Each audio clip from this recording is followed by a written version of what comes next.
Alright, what's up tout le monde et re-bienvenue à un nouvel épisode du show des entraîneurs, un podcast présenté par des entraîneurs pour vous les entraîneurs et les futurs coachs à la maison. Et aujourd'hui, on est avec, à ma droite, Mr. Coach Gab, mon acolyte comme toujours dans le podcast.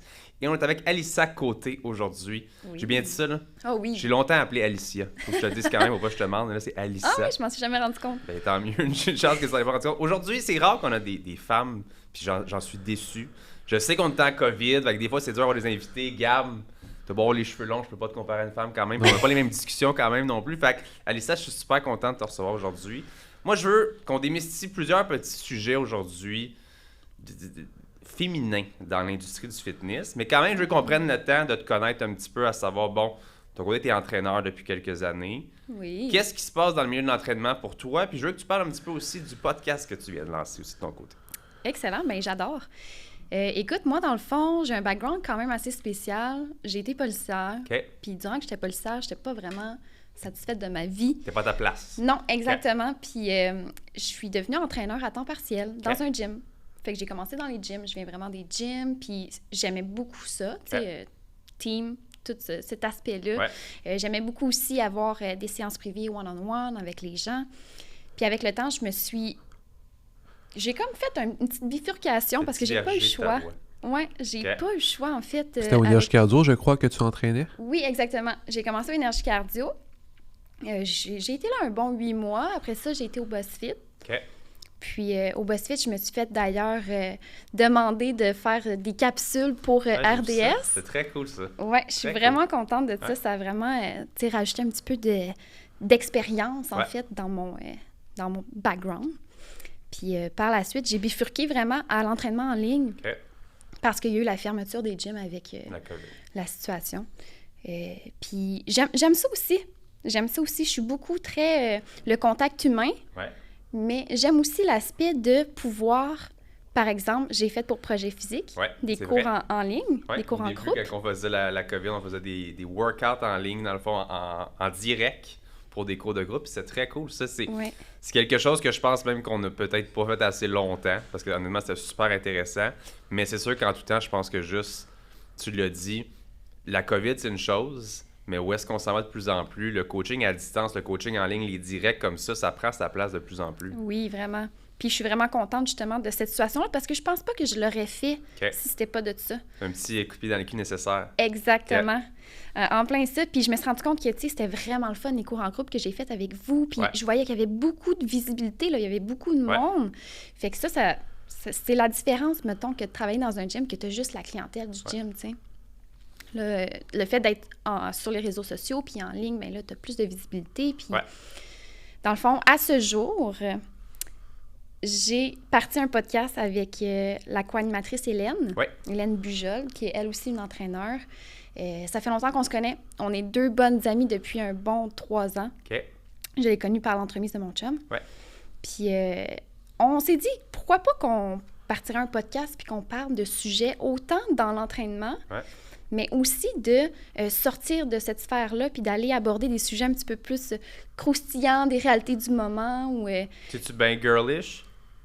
Quand même. C'est vraiment une discussion de girl, meilleure amie, puis on parle beaucoup de notre expérience personnelle. Puis, tu sais, c'est bien correct s'il y a certaines personnes que ça ne fit pas avec eux, mais on se rend compte que les filles, on pense pas mal toutes de la même façon. Puis, tu sais, autant que on a des sujets qui sont sur l'entraînement qui vont beaucoup pogner, mais autant qu'on a des sujets croustillants sur des réalités du moment qui vont pogner aussi, tu sais. Kiari a parlé de leggings tantôt, fait que... c'est aujourd'hui, ça. on parlera pas de leggings, fait que Kiari, je m'excuse si ça te déplaît au final.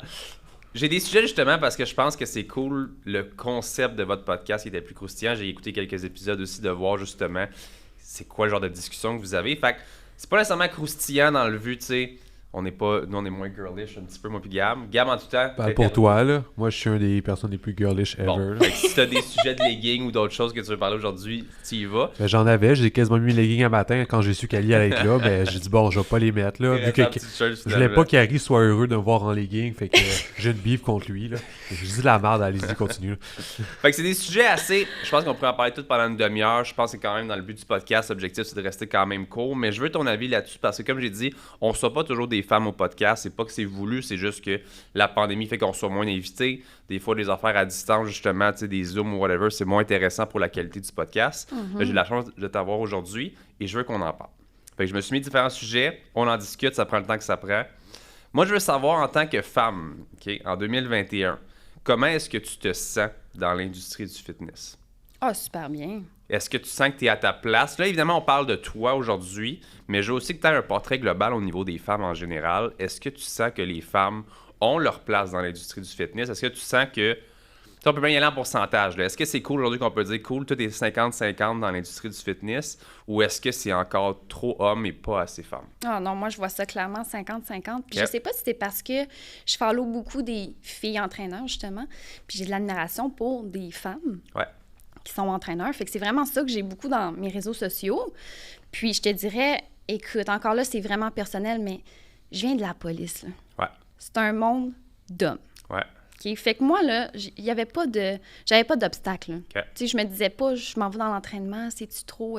T'avais déjà vu le pays, toi. Oh oui, c'est ça. Fait que pour moi, dans l'entraînement, je ne trouve pas que c'est un monde qui est plus d'hommes. Je trouve que c'est vraiment 50-50, puis tu sais, c'est très respectueux, c'est très... Non, je te dirais que c'est vraiment très Toi, Gab, de partagé. ton côté, as-tu l'impression qu'il y a encore justement une coupure dans le monde du fitness au niveau des femmes? Puis là, on peut parler de plein d'affaires. On peut parler de compétition, on peut parler juste de respect, on peut parler de différents sujets qui englobent le fitness. Mais est-ce que tu trouves justement que les femmes sont rendues à avoir la même place que les hommes dans l'industrie du fitness? Au niveau de la place, je sais pas. Moi, la seule chose qui vient en tête, c'est que dans les nombreux gyms que j'ai travaillé, il y avait beaucoup plus de gars que de femmes. Tu sais, ça n'a jamais été dans le sujet d'on engage des gars et non des femmes. Ça n'a jamais eu un lien avec ça. Mais Body Shop, Tech Gym, la part des gyms où est-ce que j'étais allé, il y avait plus d'hommes que de femmes. Là, je sais pas si aujourd'hui il y a de plus en plus de femmes. C'est pas quelque chose que j'ai pris le temps de penser. J'ai pas eu une personne qui me dit « Ah, les femmes sont moins bonnes qu'un gars. » À part qu'il y a des clients qui préfèrent s'entraîner par un gars que par une femme, par le préjugé que le gars va plus la pousser que la femme. Là, c'est des stéréotypes qui sont là. Ça s'applique pas à moi, par exemple, m'a dit en affaire. Là. Ben, toi, j'en doute pas. Ça s'applique pas à ma blonde non plus. Fait qu'elle se fait dire ça, là, je préfère être avec un gars, là, elle va ramasser le client. Tu sais, moi, ma première coach à vie, c'est une femme. C'est une fille de compétition puis qui est encore plus grosse que moi aujourd'hui, que je vais jamais l'être. C'est une fille musclée, puis moi, j'ai adoré travailler avec elle. Mais je sais qu'il y a des stéréotypes puis il y a des préjugés quand même à ça. Tu sais, on le vit même avec Jade dans l'équipe. Qu'il y a des hommes qui se sentent moins en confiance ou qui vont dire comme c'est sûr qu'elle m'amènera pas au niveau que je veux aller. Parce que les gars, on est plus égaux. Les gars, on se compare à l'autre homme. On est comme moi, je vais atteindre son physique ou je pense que lui peut m'amener ailleurs. Fait que des fois, les hommes peuvent entraîner les femmes et entraîner les hommes. Mais parfois, les femmes, on dirait qu'ils ont de la difficulté à se faire accepter par le client homme. T'es-tu d'accord avec ce que je dis? Ça doit être certaines femmes, je te dirais, parce que moi, je suis tellement... Moi, je veux dire, j'ai un mindset de mongol. Fait que je te dirais, honnêtement, j'ai entraîné beaucoup de gars. Puis est-ce que les gars voulaient que je les entraîne parce qu'ils me trouvaient cute puis passer du temps avec moi? Peut-être. Peut-être. C'est de l'argent pareil. Ben, c'est ça. Moi, je veux dire, je rends pas la situation à mon avantage, mais je veux dire, ça va me faire plaisir de t'entraîner. Puis pour vrai, je vais tellement te pousser que comme tu voudras pas aller avec un gars. Mais t'as pas d'expérience d'un gars qui te dit... ou que t'as ressenti... que je suis une femme, donc le gars vient pas vers moi parce qu'il sent que je l'amènerai pas. Je sais que c'est pas vrai qu'une femme peut autant amener un homme au niveau de son client, aux objectifs qu'il veut atteindre. C'est vraiment un stéréotype, mais moi, je l'ai vu, ce stéréotype-là. T'sais, encore une fois, ma blonde, elle pousse vraiment plus ses clients que moi, je pousse mes clients. C'est littéralement 2 fois plus. Fait que j'irais plus quelqu'un en compétition va vers elle que vers moi. Mais... peut-être que parce qu'on est une équipe de plusieurs personnes que j'ai pu entendre ces commentaires de je préfère un gars et une autre fille, puis des fois le contraire. En fait, non, c'est jamais le contraire. Ça peut juste ça me dérange pas. Soit qu'un gars va dire ça me dérange pas, soit je préfère un gars. J'ai vraiment entendu un gars me dire je préfère une fille. Fait que ça, c'est peut-être juste quelque chose, encore une fois, qui continue à avancer, à progresser, puis ça dépend t'es où. Des stéréotypes, il y en a encore partout. Fait que c'était juste moins pire. Fait que si t'en as pas vécu, c'est rend juste tant mieux. Ça démontre que c'est pas tout le monde qui en a de moins en moins. Fait que ça, c'est parfait. Tant que ça continue comme ça, là. Puis je pense que justement, comme tu as dit tantôt, ça dépend de quel gym, mettons, tu travailles. Moi, Énergie Cardio, c'était vraiment 50-50 les entraîneurs. Ça aide. Mais la clientèle aide aussi. Je pense qu'Énergie Cardio, on va avoir une clientèle de perte de poids, de prise de masse musculaire, mais tu sais, comme assez monsieur, madame, tout le monde, comme qu'est-ce que nous, on fait comme client puis qu'est-ce qu'on aime faire. Ça arrive de temps en temps d'avoir un gars qui joue au alpha, qui va jouer à moi, je veux prendre du gros muscle, ça. ben là, il voudra peut-être pas aller avec Jade. Parce qu'il y a un stéréotype dans sa tête qui fait comment une fille, ça m'amènera pas. Fait que, tu sais, je sens qu'il y en a encore. Comme on l'a dit, je pense de moins en moins. Fait que c'est quand même super intéressant. C'est le fun de voir ça. Mais je pense encore qu'il y a un petit peu de travail à faire avec les prochaines années pour, je sais pas, s'adapter au fait que les femmes peuvent aussi bien entraîner qu'un homme au final. Non, je suis d'accord, c'est bien dit. On passe à un autre sujet. Body positivity. Je veux qu'on en parle quand même aujourd'hui parce que, bon, c'est de plus en plus populaire du fait qu'on est bien dans son corps, on respecte le corps qu'on est, on est bien là-dedans. Je veux la version d'une femme parce qu'on est quand même tous des entraîneurs ici, donc on a la version de la santé. Je sais que c'est important aujourd'hui de prôner qu'on doit être bien dans son corps, blablabla. Il y a plein d'affaires autant avec la sexualité, le genre, etc. Par contre, je pense que de nos jours, de plus en plus, il y a de la promotion, autopromotion de gens qui disent être bien dans leur peau pour soit se le faire croire ou parce que peut-être même que c'est très vrai, mais que je pense que ça va à l'encontre de nos croyances, nous, dans le côté plus santé. Je veux savoir, toi, en tant que femme, qu'est-ce que tu penses de ça, une femme qui va promouvoir comment tu le dis en français, la positivité du corps, on va le dire comme ça, si elle n'est pas en santé ou qu'elle ne le démontre pas par son physique, qu'est-ce que toi, tu penses de ça? Je vais être vraiment honnête et transparente. J'ai de la misère un petit peu avec ça. Parfait. Parce que moi, je suis vraiment très axée sur la santé. C'est vraiment ce qui est le plus important. Ouais. Puis, il y a justement un phénomène que j'ai vécu il n'y a pas si longtemps que ça. C'est souvent les entraîneurs, ce qu'on va faire en ligne, c'est qu'on va prendre des photos avant-après. Oui. Ça l'aide pour le marketing, on s'entend. Puis, ça l'aide pour son propre travail, savoir qu'on fait les bonnes choses aussi, right? Oui, absolument. C'est en plein ça. Puis, la fille là, qui décide de mettre sa photo avant-après, là, c'est parce qu'elle est contente de son résultat qu'elle a en ce moment. Ouais. Puis, l'autre fille qui vient commenter, bien pourtant, t'étais belle avant. Ouais. Classique. On l'a vécu en fait récemment, là, sur une photo de transformation. Très souvent. T'étais bien mieux avant. Puis des fois, il y en a qui sont vraiment très rude, là, que c'est comme, non, t'étais vraiment mieux avant. Puis t'es rendu ben trop mince. Ouais. Je comprends pas. Puis ça, c'est pas correct. Là. Non. C'est vraiment pas correct. C'est du body shaming. À l'inverse de venir parler contre quelqu'un qui est en surpoids, c'est qu'on vient body shamer quelqu'un qui a perdu du poids. Et voilà, c'est vraiment bizarre. C'est vraiment weird. Ouais. Fait que je te dirais, moi, j'ai beaucoup de misère là-dessus. Okay. J'accepte vraiment que les filles s'aiment comme elles sont. Ouais. Curvy, c'est beau. Mince, c'est beau. Mais que ça peut être beau aussi tant que c'est en santé. Ouais. C'est ça qui est important. Ouais. Fait que comme je te dis, ce que j'aime pas, c'est les personnes qui vont à l'inverse, qui vont venir insulter les gens qui veulent des changements et qui ont des processus de changement, puis qui les montrent, puis qui sont contents de les montrer. Parce que je pense que de s'accepter, c'est important. Par contre, je pense pas qu'il y a aucune situation qui est comme... Tu sais, je sais qu'il y a des extrêmes. Encore là, on n'ira pas dans les extrêmes d'anorexie ou d'extrême surpoids. Ouais. Mais je pense qu'en général, quelqu'un qui est en surpoids ou qui est vraiment trop mince peut s'accepter comme elle est puis se dire que comme tu sais, mais je pense que tout le monde a place à s'améliorer ou à travailler sur soi. Même nous ici, je veux dire, on est tous pas, on veut toujours être mieux. Puis pas juste nécessairement une question de physique, être plus gros, être plus mince, être la santé en général, c'est ce qu'on veut inspirer, c'est ce qu'on veut faire pour nous aussi. Fait que c'est là que moi aussi, ça me dérange de voir ça parce qu'on dirait que c'est de nier carrément qu'il peut y avoir un problème ou un problème qui pourrait justement subvenir dans les années à venir parce qu'à un moment donné, on le sait, être en surpoids, c'est pas santé, c'est pas bon pour la personne en général, c'est pas bon pour le cœur, c'est pas bon pour tellement de choses. Puis je me sens des fois l'avocat du diable de vouloir dire quelque chose, de dire comme, il me semble, c'est pas correct de pas s'aimer ainsi, mais je trouve ça pas correct de juste se fermer les yeux puis de dire, je vais rester dans ma situation pas en santé. Qu'est-ce que t'en penses? J'ai vraiment les deux vues opposées qui sont en moi, comme sur beaucoup de sujets, là, mais dans le sens, peu importe ton physique, tout le monde peut être beau aux yeux de tout le monde. Fait que ça, c'est n'importe quoi. Ça se peut que tu sois très mince, que tu aimes quelqu'un qui a une obésité morbide, puis ça se peut parce que les goûts sont dans la nature. Ouais. On peut vraiment rien faire pour ça. Mais ensuite, rentre, qu'est-ce que la science dit qu'être en santé? Puis ça peut rendre faire quelque chose d'extrêmement large. Parce que des gens au surpoids qui sont en santé. Oui, c'est un petit pourcentage, mais il y en a. Souvent, c'est génétique, c'est microbiote, puis tout ça. Puis il y a du monde mince qui sont pas en santé. Fait que tu sais, on n'est vraiment pas en gros et mince, on est dans un barème santé. Et oui, la beauté dans les yeux de tout le monde. Fait que ça fait que ça se peut que oui, tu sois obèse puis que tu te trouves belle. Puis c'est parfait comme ça dans un sens parce qu'il faut que tu t'aimes aussi. Mais pour moi, ce qui est très important, puis qu'est-ce que beaucoup de gens font qui me gossent, c'est qu'ils se mentent à eux-mêmes. Ils font comme s'ils étaient en santé parce qu'ils se trouvent beaux. Oh non, juste des courbes, t'es pas capable d'handle ça. Non, c'est pas le fait que je suis pas capable d'handle le fait que t'as 50 livres en trop, c'est que ton 50 livres en trop est mauvais pour ta santé. Ouais. Ça, personne peut contester ça. à part depuis comme 1 an, 2 ans, quelqu'un a inventé que, il y a du monde qui disent que la science est grossophobe. Ça, je l'ai entendu une couple de fois depuis l'affaire de Martin Matt, là, que c'est pas vrai que parce que je suis obèse, je suis pas en santé, la science est grossophobe. Mais non, c'est toi qui veux tellement te voiler les choses que tu penses que la science a une opinion sur toi. Tu sais, dans un sens, la science est grossophobe, raciste, homophobe et tout ça parce qu'elle démontre qu'est-ce qui est techniquement la vérité d'aujourd'hui. Fait que si c'est démontré que 95% des gens en surpoids ou obèses ont des très très gros risques de santé dans quasiment tous les facteurs de santé, tu peux pas faire semblant que ton poids qui est très grand est en santé. Tu peux te trouver belle. Tu peux trouver quelqu'un qui t'aime 100%. Comme ça. Puis c'est bien correct, c'est parfait. Le but, c'est d'être heureux dans la vie. Mais moi, où est-ce que je mets la ligne? C'est les gens qui font semblant qu'ils sont en santé quand ils ont un gros poids.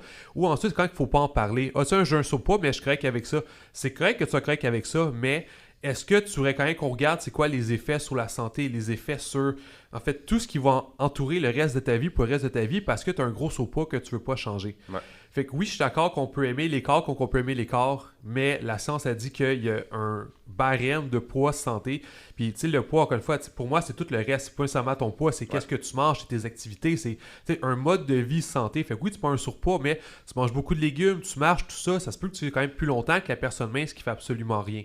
Je suis d'accord. C'est ça. Je vous rappelle, avant qu'on passe au premier sujet, que vous écoutez le podcast Le Show des entraîneurs qui est présenté par l'Académie des entraîneurs, qui est notre académie à nous pour vous aider, vous les coachs et futurs coachs, à vous former ou à parfaire vos connaissances en nutrition sportive, en musculation et maintenant aussi en marketing pour les entraîneurs. En tant que spectateur du podcast, si vous êtes encore ici en ce moment, vous avez un 10% de rabais sur toutes nos formations avec le code SHOW10, S-H-O-W, 10 au adentraîneur avec un S.com. On continue, je suis pas pire, hein? Très fort. On continue un autre bon sujet que je veux qu'on parle avec toi. Encore là, c'est que je pense que les hommes ont chacun leur position là-dessus. Moi, je suis quelqu'un qui a une position très forte là-dessus. J'ai une petite fille, c'est quelque chose qu'on dit qui m'affecte déjà ayant une petite fille. L'hypersexualité dans le milieu de l'entraînement. Évidemment, là, on est dans un univers, dans une époque de paraître, de se montrer, des réseaux sociaux, donc c'est très présent. Moi, je te connais un petit peu, je le vois que t'es pas comme ça, je le vois que tu y vas avec... Ben, t'es quelqu'un qui se respecte beaucoup, t'es quelqu'un qui paraît très bien, t'es quelqu'un qui s'entraîne, mais qui n'a pas besoin nécessairement de juste montrer ses attributs pour vendre ou pour être dans l'industrie du fitness. Je pense qu'aujourd'hui, on mélange de plus en plus entraînement fitness avec sexualité, fesses, presque vagin, des fois les seins.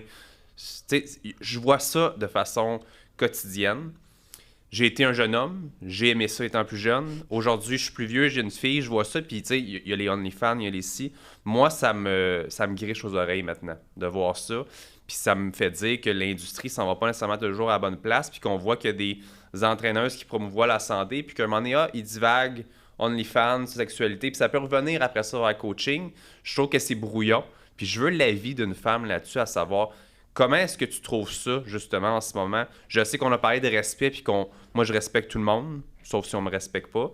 Il y a des choses, par contre, comme ça qui me dérangent, puis que ça me fait peur pour quand ma fille va être plus vieille, pour les prises de décision qu'elle va faire, vu que c'est proéminent sur les réseaux. Qu'est-ce que tu penses de ça? Bien, je comprends vraiment ce que tu dis. L'hypersexualisation, c'est de donner un caractère qui est sexuel. C'est sûr que quelque chose qui va avoir l'air sexuel va être différent pour, mettons, Gab puis toi, Sam, tu sais. Il y a quelque chose que toi, tu vas trouver peut-être que ça a l'air sexuel, puis Gab, non, ou vice-versa, tu sais. Effectivement, moi, personnellement, je pense pas que j'en fais. Puis il y a 2 raisons pourquoi j'en fais pas. First, j'ai un chum. J'ai ma famille éloignée sur mes réseaux. J'ai les collègues de mes parents, tu sais, les collègues de travail, là, j'ai ça, moi. Fait que c'est sûr que... Il y a un respect. J'ai pas envie que le collègue de mon père ou de la collègue de ma mère disent « Hey, ta fille est sexy en tabarouette, ces photos. » J'aime bien mieux qu'elle dise « Hey, elle a l'air en forme. Wow, elle est belle, elle est forte. » J'aime bien mieux ça, tu sais. Puis, seconde chose, oui, j'ai été dans la police. J'ai eu des interventions à faire avec des jeunes ados qui étaient en crise suicidaire, qui étaient en crise d'anxiété parce que à l'école, ils ont voulu refaire, par exemple, ce qu'ils ont vu sur TikTok. Puis les jeunes autour, ils l'ont traité de pute, mettons. Mais tu sais, c'est ça l'affaire, c'est que les jeunes d'aujourd'hui veulent répéter ce qu'elles voient. Fait que si moi, mettons, je donne l'exemple que je monte mes fesses puis que je montre, regarde, en entraînement, si tu veux des founes comme moi, ben il faut que tu fasses ça. Ben la fille, à un moment donné, ça va comme nourrir son imagination, puis elle va vraiment se dire « faut que j'aille des fesses pour pogner des gars ». Ouais. C'est parce que je trouve que la ligne est tellement mince entre, tu sais, moi, il y a quelques années, c'est les compétitions. Toutes les filles faisaient bikini, toutes les filles, on voyait leurs fesses. Puis ça, pour moi, je le voyais pas à caractère sexuel. Je le voyais, tu sais, oui, ça pouvait rester sexy quand même, puis ça restait des fesses de femmes. Mais ça restait quand même que c'était dans le cadre de quelque chose, d'un objectif. Maintenant, on voit quasiment que du twerk, du ci, puis des fois, ça n'a même pas rapport. C'est pas des danseuses, c'est pas rien. C'est juste carrément une fille nowhere, puis son clip du jour, son post du jour sur Instagram, c'est vraiment un zoom là, tellement proche que c'est plate, mais on voit quasiment tout, tu sais. Fait que c'est là que moi, ça me dérange, parce que justement, moi, je suis quelqu'un qui est très proche de mes émotions, mais aussi de comprendre ce que les autres... Tu comprends ce que je veux dire? Je suis quelqu'un d'humain, je pense. Fait que quand je pense aux autres ou aux jeunes, puis je me dis qu'ils voient ça, c'est l'exemple que ça donne qui me dérange, puis que je trouve que ça affecte la crédibilité de notre milieu, puis que ça vient affecter justement la prise de décision des jeunes pour la suite. Fait que c'est ce que moi, ça me dérange, puis c'est ce que moi... Mais quand même, je veux quand même qu'on le souligne, on a parlé de ta famille, etc. Au fond de toi, puis je veux ton honnêteté encore là-dessus, t'aurais pas ces gens-là sur tes réseaux, aurais-tu l'envie de faire ça? Non. Parce que ça reste quand même ton trait de caractère qui fait que j'ai envie de le faire. J'ai plein de filles que je connais qui nous ont dit, si j'aurais pas de chum, je pense que je le ferais en OnlyFans. Parce que, l'argent, le ci, le ça, mais... En tout cas, je veux pas qu'on embarque trop dans ce sujet-là parce que ça va super loin, mais c'est pour ça que j'aime ça avoir l'opinion d'une femme, une femme qui se respecte aussi, à savoir... Je pense pas que je suis fou de penser comme ça, right? Non. Mon intégrité... ça a un prix. Ouais. Puis ce prix-là, il n'est pas... Il n'existe pas. Non. C'est super important. Toi, t'en penses quoi? J'ai goût de faire l'avocat du diable juste pour le fun, parce que je suis vraiment d'accord avec vous, fait que je veux trouver des points négatifs à ça. Mais c'est bien. Ton intégrité n'a pas de prix, mais si l'intégrité de l'autre fille en a un, ce qui, je crois, qui est correct, parce que chaque personne a le droit de faire ce qu'elle veut avec son corps.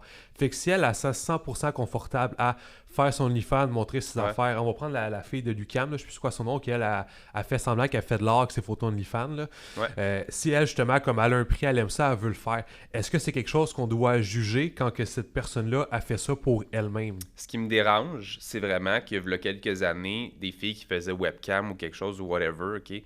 Tant qu'à moi, c'est la même chose qu'OnlyFans, mais c'était sur une plateforme dédiée à ça. Jamais on la voyait sur Facebook, un post. « Hey, viens sur mon... » On avait un esti de virus sur ton email qui disait « Click here » pour aller voir, mais c'était tout.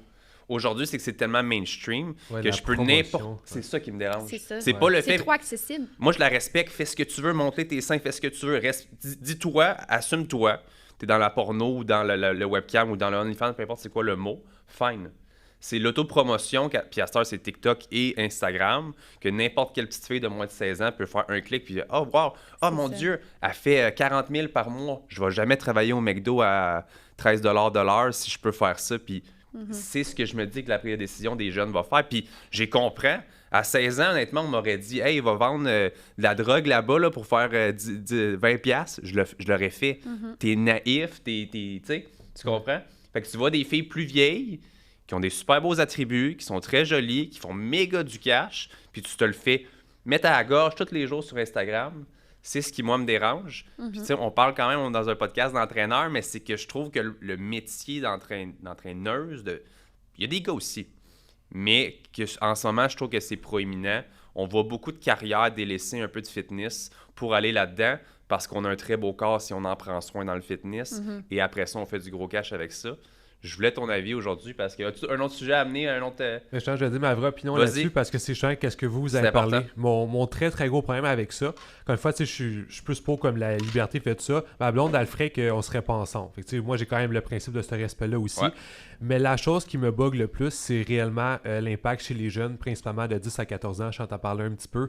On a vu sur les réseaux sociaux que les taux de suicide femmes de 10 à 14 ans ont triplé dans les dernières années. 10 à 14 ans, c'est fou, là. J'ai intervenu souvent là-dessus, me disant l'affaire. Parce que ce que la femme de 24 ans montrait ses attributs, là, c'était 21, là, c'est 18, puis là, TikTok, c'est une des pires plateformes jamais inventées ever. Parce que justement, comme là, t'as la fille de 14 ans qui veut s'habiller comme la fille de 18 ans, qui s'habille comme la fille de 21 ans, et les exemples que t'as donnés. Fait que elle a l'air de ça. Elle a l'air d'une fille de 18 ans. Fait qu'il y a des messieurs sur TikTok aussi qui vont aller lui écrire, qui vont aller faire des choses. Fait que si tu comprends, c'est plus... Nous, dans le temps, on avait Netlog, mais c'était genre 18 ans et moins. Il y avait pas de majeur là-dessus. C'était juste du monde. Ou MSN, puis c'était juste ça. À cette heure, un adulte à un enfant, c'est tellement facile. Puis tu le sais plus. Des fois, il y a des vieux qui ont l'air jeunes, puis il y a des jeunes qui ont l'air... Tu sais, ça fait juste pas de cohérence, puis c'est dangereux. Ouais, puis on a vu justement par rapport, comme je disais, au taux de suicide, il y a aussi, qu'est-ce qu'ils ont démontré, c'est les likes sur Facebook, les affaires comme ça. Les exemples, surtout jeunes filles, surtout, vont poster une belle photo d'elles, ils n'ont pas beaucoup de likes, fait que soit ils vont enlever la photo, soit il y a des suicides parce que les gens ont pas eu assez de likes. Fait juste que tout ça, cette ère-là de je montre mon corps pour avoir de l'attention, mais fait que je suis c'est facile, t'as 14 ans, mais t'écris que t'as 18 ans pour t'inscrire sur TikTok, fait comme, des fois, ils le regardent pas. Là, tu vas vouloir faire la même chose, avoir le même nombre de likes, mais sans avoir le même corps et tout le reste qui va alentour. Fait que moi, j'aime vraiment pas l'influence que ça fait beaucoup chez les jeunes filles. Pour moi, rendu là, les filles de fitness, j'y suis plus parce que comme ils ont toutes la même crise de corps. Comme oui, t'as bien tes petites shirts avec tes fesses puis tes gros totons avec ton petit top, mais comme ils ont toutes la même shape refaite. Comme c'est la même affaire, fait que c'est plus quelque chose qui m'attire vraiment. Comme oui, c'est une chose sexy, sauf que je vois pas comme elle est vraiment belle. Elle est comme les 10 000 autres affaires. C'est mainstream. Mais la petite jeune de 14 ans, elle a juste vu une coupe. Là, effectivement, ça pose un très très gros problème par rapport à l'influence que ça va avoir sur sa vie et sur ses agissements. Fait que c'est plus là, on va plus loin, mais il faudrait qu'il y ait des lois qui régissent ça, mais au niveau de la psychologie chez les jeunes femmes, quand une fois, les jeunes gars aussi, mais c'est 3/4 ces jeunes femmes statistiquement, là, fait que c'est pour ça que je parle surtout d'eux, que ça cause des problèmes qui va, déjà qu'il y a beaucoup de problèmes au niveau de l'image qui va créer des troubles alimentaires, puis ça, fait longtemps que c'est là, mais ça peut créer encore plus, parce que la petite fille de 12 ans veut vraiment être mince. Fait que nous, notre travail est encore plus tough plus tard, parce qu'on a des clientes avec des troubles alimentaires qui ne sont jamais aimés. Fait que tout ce problème-là de société qui malheureusement risque de continuer à grossir avec les réseaux sociaux, moi ça me fait un peu. Folle société présentement. Ouais. On termine aujourd'hui, je veux qu'on parle ensemble de sexisme et de stalking. Oh! On n'est plus dans les gyms présentement, c'est fermé, ça va rouvrir prochainement, on le souhaite. Dans le passé, est-ce que tu as vécu ça dans les gyms? As-tu ressenti peut-être de la part des hommes un petit peu trop de... Tu sais, il y a des gars des fois que je sais que pour eux autres, c'est comme un bar ouvert, style le gym, il s'en va là-bas pour cruiser, c'est comme leur 5 à 7, eux autres, c'est ça. T'es-tu senti des fois, tu sais, ça rentre dans le sexisme, je pense, quand même, un petit peu, on va dire, ça peut être abusé autant verbalement qu'un petit peu te sentir un petit peu trop approché par des hommes, stalker, des affaires qu'à un moment donné, tu sentais que c'était dérangeant de la gente masculine envers toi dans des salles d'entraînement? Ben moi, j'en ai dedans. Fait que si tu as un bon caractère. Ouais, fait que je vais te le dire à un moment donné. Je vais dire, hey, ça va, là, fais tes affaires. Puis il va faire comme, tabarnak, en dedans. Puis il va arrêter de me regarder parce qu'il va avoir peur. Mais j'ai été dans la police, encore une fois. Je veux dire, autant avec les citoyens qu'avec mes collègues de travail, les gars, des fois, étaient déplacés. Ouais. Fait que, tu sais, quand je suis arrivée dans un gym, un gars qui a fait quelque chose de déplacé envers moi, non. OK. Mais tu sais, me regarder comme si j'étais un steak ambulant, c'est arrivé. Ouais. Mais encore là, est-ce que ça me dérange puis je me dis, honnêtement, ça n'a pas de bon sens? Non. Okay. Parce que je me dis, c'est normal. Je veux dire, je serais au magasin puis il se serait reviré de bord là, à me regarder. Fait que tu sais, peu importe je suis dans quelle situation, si le gars, il me trouve belle, il me trouve belle. Ouais. C'est ça qui va arriver. Parce que je sais qu'en même temps, justement, un gym, c'est un emplacement où est-ce que tu vas avoir 75% d'hommes, 25% de femmes, des fois plus. C'est ce qui fait que, justement, il y a beaucoup d'hommes, il y a beaucoup de regards qui peuvent être penchés sur une femme. Des fois, des petits leggings, on est pompé, les fesses paraissent plus, whatever. Je le sais qu'il y a des hommes qui peuvent être déplacés puis que ça peut être dérangeant pour des femmes. Puis pourquoi je voulais qu'on parle de ça, c'est que j'aimerais ça qu'on ait une idée ensemble. Qu'est-ce qu'on pourrait dire? En fait, il faut qu'on comprenne aussi qu'il y a des femmes que ça leur arrive et qui n'aiment pas aller au gym à cause de tout ça. Mm-hmm. Nous, c'est pour ça qu'on a un gym privé puis on en voit beaucoup de femmes qui nous disent « J'aime pas aller dans les gyms parce que je me sens regardée, je me sens jugée, je me sens regardée comme un morceau de viande. Mm-hmm. » Fait que je voulais ton avis là-dessus quand même, puis à savoir, qu'est-ce que tu dirais à une fille qui te dirait « J'aime pas ça aller au gym à cause de ça? » Ce serait-tu justement de dire... Ça me ferait de la peine. Ouais. Ça me ferait de la peine, mais tu sais, je voudrais, mettons, la convaincre que ça en est quand même positif dans un sens. C'est la personne, oui, elle te regarde comme un morceau de viande, mais c'est parce qu'elle trouve que t'es en forme. Puis, tu sais, je dirais, fais peut-être attention aussi, veux pas, à ce que tu vas porter. Si la fille, mettons, elle a des culottes brésiliennes, qu'on ira les faufounes, qu'on voit les faufounes dépasser, je vais dire, ben, tu sais... Fais attention peut-être un peu plus à comment tu t'habilles, ça va aider, tu sais, parce que, je veux dire, il y a une raison de pourquoi des fois ça arrive. C'est parce que ça rentre dans ça aussi, dans le sens, ça rentre dans le jugement qui peut arriver aussi, à savoir, il y a des filles qui s'habillent extrêmement presque osés au gym, des mini-tops, des petites affaires. Puis c'est là que c'est difficile des fois de parler de ça parce que en 2021, on dirait qu'il n'y a rien qui est grave. On dirait qu'il n'y a rien que... Puis c'est toute une raison, puis tout le monde a le droit de tout faire. Puis je comprends ça, puis tu as le droit de t'habiller comme tu veux, c'est vrai. Mm-hmm. Oui, c'est difficile en 2021 de juger la sexualité puis de dire... Tu sais, on essaie de désexualiser tout présentement. Il n'y a comme plus rien qui devrait être sexuel. Je comprends, je pense pas qu'on est rendu là comme société, puis je pense honnêtement pas qu'on va l'être à 100% un jour. Comparer des seins d'un homme à des seins d'une femme, je m'excuse, je pense pas que ça va arriver. En tout cas, pas dans 100 ans. Je pense pas être sur Terre pour vivre ça, malheureusement. Non.